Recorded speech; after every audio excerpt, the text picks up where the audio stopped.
কিছু মানুষ রয়েছে তাদের মাথায় যা আসে তাই বলে ফেলে। কারোর সাথে আপনার 6 মাস পরে দেখা হলো কোনো একটা পার্টিতে, ঈদের সময় অথবা অন্য কোথাও, হে আসসালামু আলাইকুম, আপনি তো মোটা হয়ে গেছেন, সবার সামনেই। এটা কেমন কথা? আপনি এটা মনে মনে আনতে পারেন আর নিজের মনে মনে মাশাআল্লাহ বলতে পারেন, কিন্তু সবার সামনে কেন আপনাকে এই কথা বলতে হবে? হেই, তুমি তো কয়েক বছর আগে পড়ালেখা ছেড়ে দিয়েছিলে, এখনো পাস করনি, এখনো ফেল অবস্থাতেই আছো।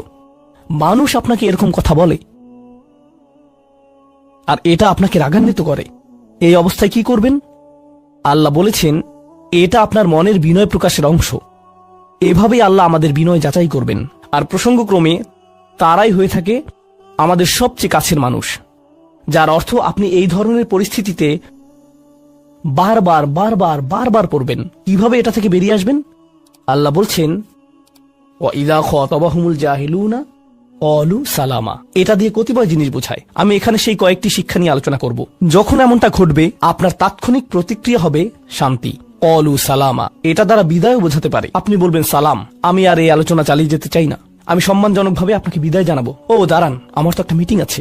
এর বাকি অংশটুকু আপনি মনে মনে বলতে পারেন আল্লাহর সাথে দোয়া করার জন্য, কিন্তু এটা তার কাছে প্রকাশ করার প্রয়োজন নেই। শুধু বলুন যে আমার একটা মিটিং আছে, আর সেখান থেকে চলে আসুন, কারণ আপনি এটা নিতে পারবেন না। তারা সেখান থেকে বেরিয়ে আসে সম্মানজনকভাবে, এটা একটা অর্থ। যখন জঘন্য মানুষ আপনার কাছে আসে, বেরুবার পথ খুঁজে বের করবেন। কোরআন এই সূরাতে আরো পরে যা বলেছে যে মাররু কিরামা, সম্মানজনকভাবে তারা এটা অতিক্রম করে চলে যায়। কিছু কিছু মানুষ আছে যারা এমন কথা বলতে চায় যা আপনাকে রাগান্বিত করবে। তারা আসলে এটা করে মজা পায়। তারা কথা বলবে শুধু আপনাকে উত্তেজিত করার জন্য। আর তাদের কেউ কেউ জানে যে ঠিক কি বলতে হবে, কারণ তারা আপনার সাথে আগেও কথা বলেছে। আর তারা জানে যে কোন জিনিস আপনাকে রাগিয়ে তুলে, তাই তারা জানে যে কোন বাটনটি প্রেস করতে হবে আর কিভাবে আপনাকে বিরক্ত করতে হবে। আপনি বসে আছেন, আমি উত্তেজিত হব না, আমি উত্তেজিত হব না, আমি উত্তেজিত হব না, কিন্তু তার কথা শুনে আপনি বিশাল দানবে পরিণত হয়ে গেলেন, যার ফলে সব ধ্বংস হয়ে যাবে। আর সেই ক্ষেত্রে আপনাকে আগে এটা রোধ করতে হবে। আপনি এখানে কথা বলতে পারেন আর বলতে পারেন যে দেখুন, আমি এই বিরোধ চাই না, আসুন শান্তিপূর্ণ সময় ব্যয় করি, আসুন এই বিষয়টা নিয়ে আজ আর কথা না বলি, এতে অনড় থাকুন। এটা দিয়েও ক্বালু সালামা বোঝায়। আমি আপনার সাথে ঝগড়া করতে চাই না, আমি শুধু চাই আলোচনাটা যাতে কুৎসিত পথে এগিয়ে না যায়। কখনো কখনো আমরা ভদ্রতা দেখাই, আর সেই সুযোগে মানুষ আমাদেরকে অসম্মানজনক কথা বলতে থাকে, এবং আত্মবিশ্বাসের সাথে মানুষকে জানিয়ে দিবেন যে তাদেরকে থামতে হবে, তারা সীমা ছাড়িয়ে যাচ্ছে। এটা সঠিক নয়, এমনটা করা সম্মানহীনতা নয়, শিষ্টাচার বহির্ভূত নয়। আপনি নিজের জন্য রুখে দাঁড়াতে পারেন, কিন্তু এটা শুধু মর্যাদাপূর্ণ উপায়ে করতে হবে, এমনভাবে যা শান্তিপূর্ণ। এছাড়াও সালামা শব্দটিকে অনেকেই অবস্থা হিসেবেও দেখেছেন। অন্য কথায়, যখন তারা জবাব দেয় তারা পরিপূর্ণ শান্তিপূর্ণ অবস্থায় থাকে, এটা ভিন্ন একটা অর্থ। যখন জঘন্য মানুষের আপনার সাথে কথা বলে, তারা আপনাকে বিরক্ত করে, তারা রাগান্বিত করে, তারা মিথ্যার পর মিথ্যা, মিথ্যার পর মিথ্যা, মিথ্যার পর মিথ্যা বলে, আর আপনাকে সেখানে বসে এটা শুনতে হয় যেন এটা সত্য। আর তারা এটা অন্য মানুষের সামনে বলে, আর আপনি কোনো কারণ ছাড়াই ঝামেলায় পড়ে যান। যখন আপনি জবাব দেন, আপনার জবাব যাই হোক, জবাবটা শান্ত হওয়াটাই উত্তম। যখন জবাব দিবেন, আপনাকে শান্ত এবং পরিশীলিত হতে হবে। এটাই ক্বালু সালামা। আর যারা জীবনে এটা ধারণ করতে পারে, তারা আল্লাহর কাছে বিশেষ মানুষ, ইবাদুর রহমান। অন্য কথায়, এই অনুপ্রেরণাটিকে আমাদের মনে রাখতে হবে। সেই রকম সময়ে যেই ব্যক্তির সাথে আপনি কথা বলছেন সে এর যোগ্য না, বরং সে হয়তো চপটাঘাত পাওয়ার যোগ্য। আপনাদের কেউ কেউ হয়তো প্রতিউত্তর দেয়ায় খুবই পারদর্শী, কেউ হয়তো আপনাকে বিদ্রুপাত্মক কিছু বলছে, আপনি তাকে কথা দিয়ে পিষে ফেলতে পারবেন। ও মাই গড, আপনার মাথায় যে জবাবগুলো আসে, তালিকা করা একাধিক জবাব, আমি কি এ বি সি বলবো নাকি উপরের সবগুলো একসাথে বলবো, আপনার মাথায় এটা চলছে। আর সেই মুহূর্তে যখন আপনি বিরত হওয়ার সিদ্ধান্ত নেন, কঠিনভাবে না বলার, প্রতিক্রিয়া না দেখানোর, শান্ত থাকার সেই শক্তি অর্জনের জন্য আপনার আর আমার অনুপ্রেরণা যা হবে তা হলো, আমি ইবাদুর রহমানের মধ্যে শামিল হতে চাই। আমি ভুলে যাব যে আমি এই অপ্রীতিকর কথোপকথনে রয়েছি, কারণ এখনই আমি আল্লাহর সংস্পর্শে রয়েছি, আর তার বিশেষ রহমত আমার উপর বর্ষিত হচ্ছে। সেই জন্যই তিনি আমাকে এই পরিস্থিতিতে ফেলেছেন, যাতে আমি তার নৈকট্য অর্জন করতে পারি। এটা আসলে একটা আশীর্বাদ। এই অপ্রীতিকর সঙ্গগুলো আসলে একটা আশীর্বাদ, যাতে আমি তার নৈকট্য পেতে পারি। সুবহানাল্লাহ। وعباد الرحمن الذين يمشون على الأرض هونا وإذا خاطبهم الجاهلون قالوا سلاما। লক্ষ্য করুন এরপর আল্লাহ কি বলছেন।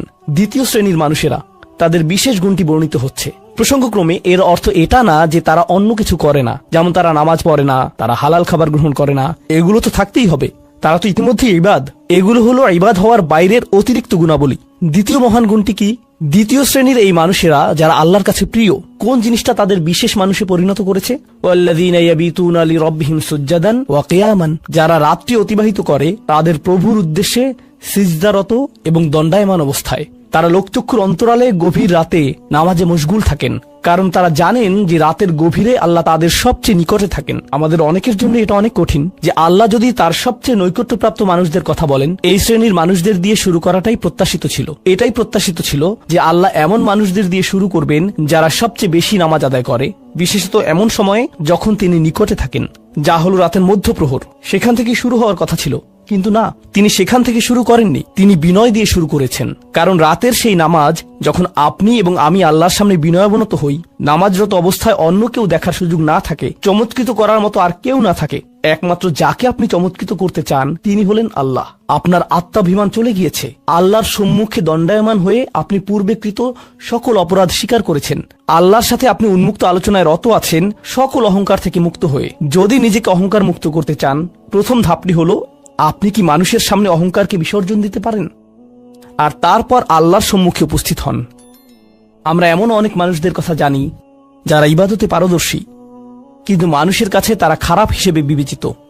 এটা আদর্শ নয়। এখানে একটি শ্রেণীকে অগ্রাধিকার দেয়া হয়েছে, আর এরা তারাই যারা মানুষের সাথে বিনয়ী। তারপর যারা আল্লাহর সামনে বিনয়াবনত হয়ে উপস্থিত হয়, এটা অর্জন করা সহজ নয়। কিন্তু যদি সপ্তাহে একবার, আমি জানি যে এটা কঠিন হবে, কিন্তু সপ্তাহে একবার আপনি মসজিদে ইশার নামাজ পড়লেন, আর এরপর সরাসরি বাসায় চলে গেলেন আর ঘুমিয়ে পড়লেন, আর সেটা তখনই সম্ভব হবে যদি আপনি প্রত্যুষে ঘুম থেকে উঠেন, আর এরপর দিনে না ঘুমান। তো ফজরের সময় উঠুন, এরপর ঘুমাবেন না, নিজেকে পরিশ্রান্ত করুন, এশা পড়ুন, এরপর ঘুমাতে যান। এরপর অ্যালার্ম দিয়ে রাখুন, ফজরের 30 মিনিট আগে অ্যালার্ম সেট করুন, উঠে গিয়ে কয়েক রাকাত নামাজ পড়ুন। শুধু এটুকুই করুন, নিজের মতো করে এটা করুন। এজন্য অন্য কারো ঘুম ভাঙাবেন না, এটা নীরবে করবেন। ঘরের কোনো এক কোণে চলে যান, সেখানেই নামাজ পড়ুন। যদি সপ্তাহে একবার বা দুবারও এটা করতে পারেন, যে প্রশান্তি পাবেন, আল্লাহর সাথে যে সম্পর্ক অনুভব করবেন, সেটা আপনাকে সবচেয়ে কঠিন সময়েও সাহায্য করবে। আল্লাহ আমাদেরকে এই মানুষদের অন্তর্ভুক্ত করে দিন। ওয়াল্লাযীনা ইয়াবিতুনা লিরাব্বিহিম সুজ্জাদান ওয়া কিয়ামা। এরপর আসছে তৃতীয় ধরনের মানুষের কথা। ওয়াল্লাযীনা ইয়াকুলুনা রাব্বানা ইসরিফ আন্না আযাবা জাহান্নাম ইন্না আযাবাহা কানা গরামা ইন্নাহা সাআত মুস্তাকাররা ওয়া মুকামা। এই মানুষেরা শুধু একটি দোয়া করে, দোয়ার তালিকা নয়, তাদের একমাত্র দোয়া হলো, ইয়া আল্লাহ, আমি জাহান্নামে যেতে চাই না। অন্য যেখানেই রাখেন, জাহান্নামে নয়, আমাকে জাহান্নামে রাখবেন না, আমাদেরকে জাহান্নামের শাস্তি থেকে দূরে রাখুন।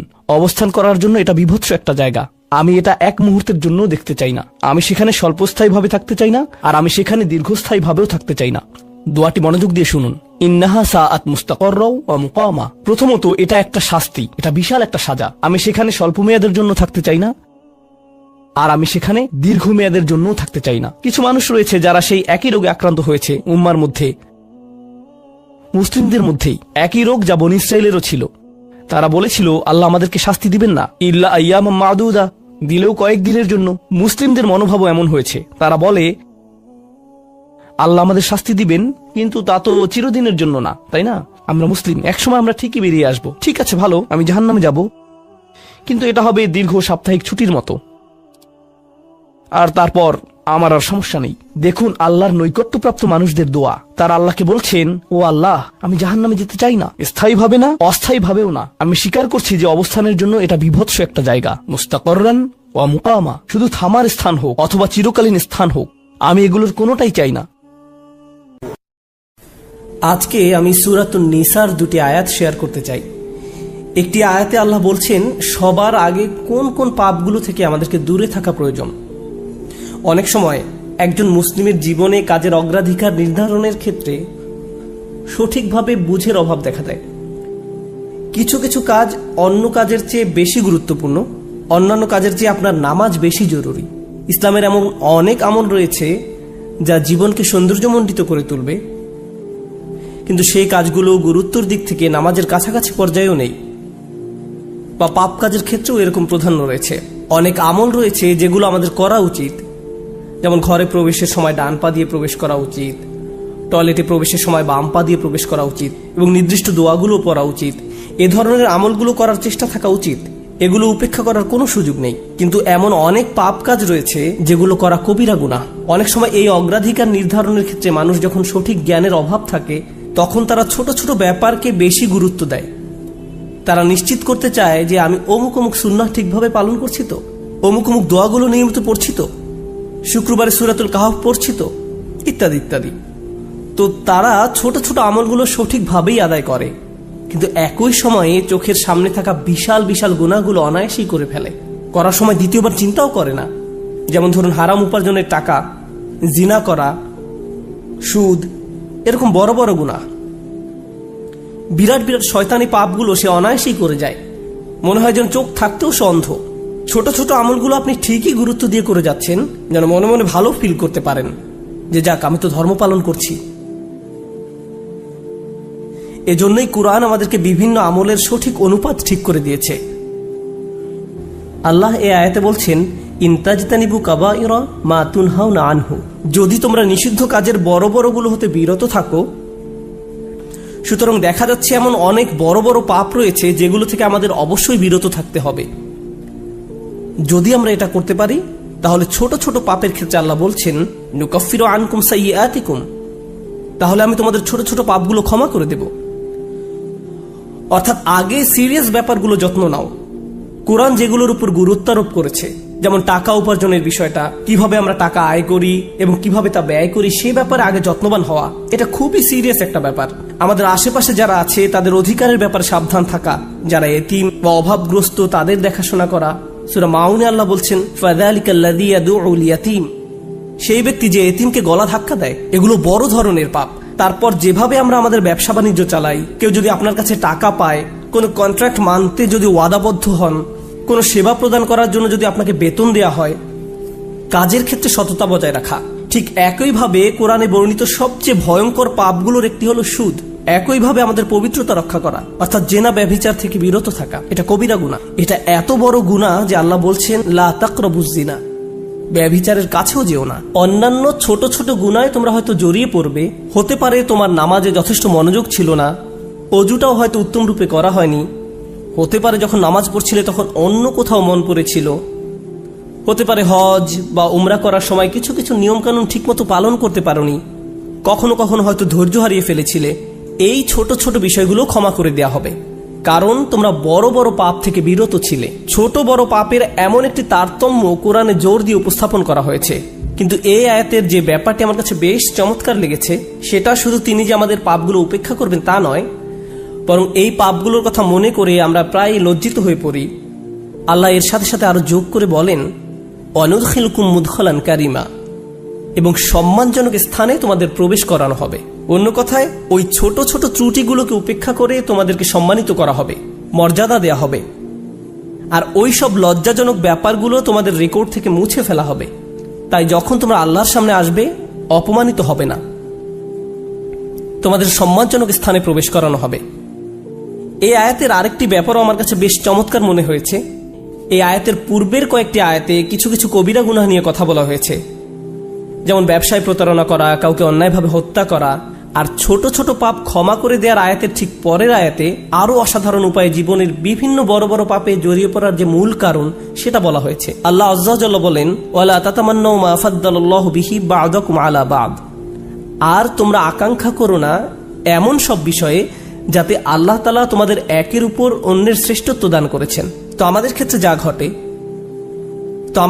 যা ঘটে যখন আমরা এমন কাউকে দেখি যে আমাদের চেয়ে বেশি টাকা উপার্জন করে, আমাদের চেয়ে তার চেহারাটাও বেশি সুন্দর, তার গাড়িটাও উত্তম, তার সাংসারিক জীবনটাও প্রশান্তির, কখনো কখনো ভাই বোনের মাঝেও এই হিংসা দেখা দেয়। যেমন আমি বলতে শুনেছি, আমার বোনের গায়ের রং আমার চেয়ে উজ্জ্বল। হিংসা বিভিন্ন প্রকৃতির হতে পারে। কারো ভালো কিছু থাকার কারণে আপনি তাকে ঈর্ষা করতে পারেন, এবং আপনার নিজের সেটা না থাকার কারণ নিয়ে সারাক্ষণ চিন্তা করতে পারেন। আর এই চিন্তা আপনাকে শেষ করে দিতে পারে। এটা ছোট বড় যে কোনো কিছুর জন্য হতে পারে।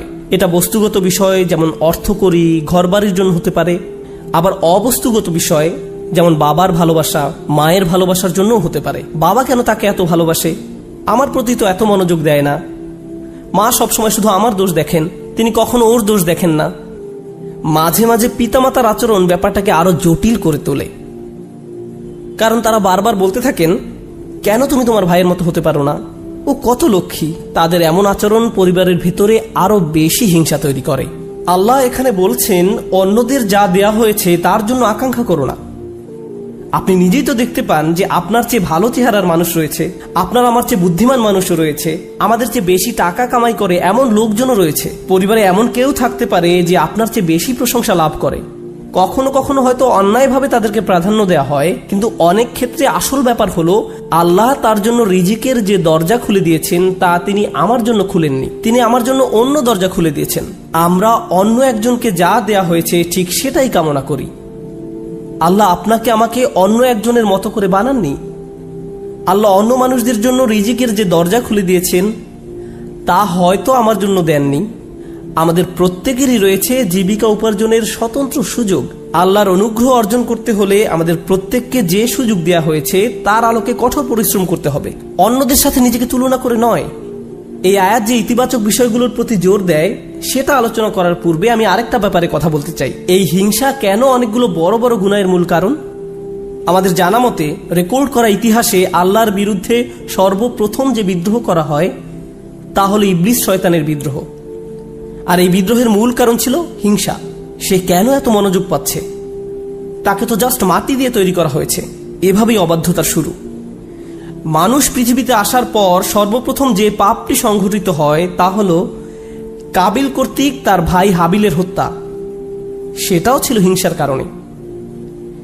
এই হিংসা এতটাই জঘন্য আর কদাকার হতে পারে যে আপনি যদি ইয়াকুব আলাইহিস সালামের মতো একজন মহান নবীর সন্তানও হয়ে থাকেন, আর আপনার ভাইও যদি হয়ে থাকেন একজন অসাধারণ ছেলে যে কিনা এখনো নবী না হলেও তার মাঝে নবীর বৈশিষ্ট্য বিদ্যমান রয়েছে, এই হিংসা আপনাকে এতটাই নিয়ন্ত্রণহীন করে দিতে পারে যে আপনি তাকে হত্যা করতে উদ্যত হতে পারেন। আমি যা বোঝাতে চাচ্ছি তা হলো হিংসা এবং ঈর্ষাকে ছোট করে দেখা উচিত নয়। ব্যাপারটাকে এমন মনে হতে পারে যে এটি আমার আপনার ভেতরে একটা অনুভূতি মাত্র। মূলত হিংসার আরবি শব্দ হলো হাসাদ, আর হাসাদ শব্দের শাব্দিক অর্থ হলো আঁচড়। তারা এটাকে এভাবে বর্ণনা করে, হিংসা হলো মনের ভেতরে একটি চুলকানি। ঠিক শরীরের চামড়ার উপর কোনো পোকামাকড় কামড় দিলে আপনি যেমন চুলকাতে চান সেরকম। এটি যত চুলকাবেন অবস্থা তত খারাপ হবে। আপনার উচিত হলো একে উপেক্ষা করা, এবং এক সময় এটা এমনিতেই ভালো হয়ে যাবে। আপনাকে এটা উপেক্ষা করতে হবে। এটাই হাসাদ। ইমাম হাসান রাদিয়াল্লাহু তাআলা আনহু বলেন, আমি হিংসুকের চেয়ে এমন কোনো অনিষ্টকারী দেখিনি যাকে আসলে বেশি ক্ষতিগ্রস্ত ব্যক্তির মতো দেখায়। সাধারণত কেউ ক্ষতি করলে অন্য একজন তার এই ক্ষতির কারণে ক্ষতিগ্রস্ত হয়, কিন্তু হিংসার ক্ষেত্রে ক্ষতিকারী নিজেই নিজের ক্ষতি করে। সে হিংসা করছে কিন্তু এই হিংসার কারণে নিজেই নিজের অনিষ্টের শিকার হচ্ছে। আর এই কারণেই সূরা ফালাকে হিংসুকের হিংসা থেকে আমরা আল্লাহর নিকট আশ্রয় প্রার্থনা করি। ওয়া মিন শাররি হাসিদিন ইযা হাসাদ। হিংসুকের অনিষ্ট থেকে যখন সে হিংসা করে, ঠিক সেই মুহূর্তে যখন সে হিংসা করে, এটা খুবই গুরুত্বপূর্ণ একটা ব্যাপার। এই হিংসার কারণে আপনার আমার জীবনে ভয়ঙ্করতম সমস্যা তৈরি হতে পারে। এখন আমি নিজেকে বিশ্লেষণ করতে চাই। যখন আমি নিজেই অন্যকে হিংসা করতে শুরু করি তখন কোন কোন ধরনের নিয়ামত থেকে নিজেকে বঞ্চিত করি? যখন আমি নিজেই অন্যের উন্নতি সহ্য করতে পারি না, ব্যাপারটা আর একটু খোলাসা করে বলছি। তামান্নি জাওয়ালিন নি'মা বিদুনিহি। আপনি ইচ্ছা করেন যে তার যেন এই নিয়ামতটি না থাকে। ব্যাপারটা এমন নয় যে আচ্ছা ওই ভাই খুবই শক্তিশালী, আমি যদি তার মতো শক্তিশালী হতাম। না না না, আমি ইচ্ছা করি যে সে অসুস্থ হয়ে পড়ুক আর আমি শক্তিশালী হয়ে উঠি। আপনি ইচ্ছা করেন তার মাঝে যেন ওই ভালো বিষয়টা না থাকে। কোন কারণে সে ওইটা পাবে? আচ্ছা সে প্রমোশন পেয়েছে, এখন আমারও ইচ্ছা হয় যে আমিও যেন প্রমোশন পাই। না না না, হিংসা হলো আমি চাই সে বরখাস্ত হোক আর আমি প্রমোশন পাই। আপনি তার ব্যর্থতা দেখতে চান। আপনার ভেতরের কিছু একটা চায় তার যেন পতন ঘটে। তার পতনের ফলে আপনার জীবিকায় সমৃদ্ধি আসে না, আপনার এতে কোনো উপকার হয় না, তবু আপনার ভেতরের কিছু একটা তার পতন কামনা করে। যদি তার পতন ঘটে তাহলে আপনার কাছে তা ভালো লাগবে। এটাই হলো হাসাদ। কিভাবে এটা একজনের ভালো দিক ধ্বংস করে দেয়? আমরা ইবলিস শয়তান সম্পর্কে জানি। আল্লাহ তাকে ফেরেশতাদের কাতারে রেখেছিলেন, এর চেয়ে উন্নত কোনো মর্যাদা হতে পারে না। কিন্তু হিংসা তাকে এত উচ্চ পর্যায় থেকে একেবারে নিম্নতম পর্যায়ে নামিয়ে দিয়েছে, আল্লাহর নিকট থেকে বহু দূরে সরিয়ে দিয়েছে। চিন্তা করতে পারেন এত বড় মর্যাদা কেড়ে নেওয়া হলো। এর মূল কারণ ছিল হিংসা। চিন্তা করতে পারেন? মূল কারণ হলো নিজেকে অনেক বড় কিছু মনে করা। হিংসার কারণে হত্যার মতো জঘন্য অপরাধ সংঘটিত হলো। আল্লাহ সূরা আরাফে বর্ণনা করেন,